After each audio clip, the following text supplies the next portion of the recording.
Le Seigneur est dans son saint temple. D'abord, cela signifie croire en l'existence de Dieu. Parce que Dieu est un être spirituel, même si je ne peux pas le voir, je crois qu'il est clairement présent. De plus, cela signifie croire que Dieu m'aime tellement qu'il a envoyé son Fils unique pour me sauver de la destruction éternelle, versant son sang sur la croix pour pardonner tous mes péchés et faire de moi son peuple. De plus, je crois que Dieu m'aime tellement qu'il a envoyé le Saint-Esprit en moi, faisant de moi son temple par lui, et qu'il est toujours avec moi aujourd'hui. Même si je suis actuellement en proie à des tribulations, des persécutions, des menaces et la maladie, je crois que Dieu fait toujours de moi son temple et qu'il est toujours avec moi. Quel genre de foi est-ce là? Le trône du Seigneur est dans les cieux.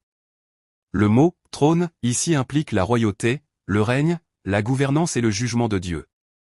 De plus, la description explicite du « trône » comme étant dans les « cieux » souligne que ce règne et cette gouvernance de Dieu possèdent une transcendance et un mystère que nous, humains, ne pouvons ni sonder, ni comprendre, ni juger. En d'autres termes, ces mots signifient que nous devons croire que Dieu a créé ce monde et l'univers entier, et qu'il gouverne tout ce qu'il a créé selon sa volonté. Cependant, ce règne et cette gouvernance de Dieu sont totalement incompréhensibles pour la raison, l'intellect et la sagesse humains. Alors, comment Dieu a-t-il créé ce vaste univers dès le commencement? Et comment gouverne-t-il tout cela? Nous ne devons pas succomber aux illusions et aux tentations de Satan. Nous devons plutôt croire que Dieu, même si notre raison ne nous permet pas de le comprendre pleinement, est celui qui gouverne et règne sur ce monde et sur toute chose dans l'univers selon sa volonté.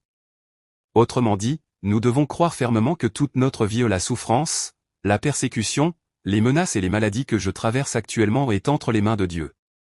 Autrement dit, même si je ne comprends pas pleinement ma vie entière, non, la souffrance, la tribulation, la persécution et la douleur que je traverse actuellement, et même si je ne comprends pas pleinement pourquoi ces choses m'ont été données, je dois croire fermement et m'appuyer sur le fait que toutes ces choses sont sous la domination et la souveraineté de Dieu, ou plutôt, qu'elles sont dans la paume de sa main.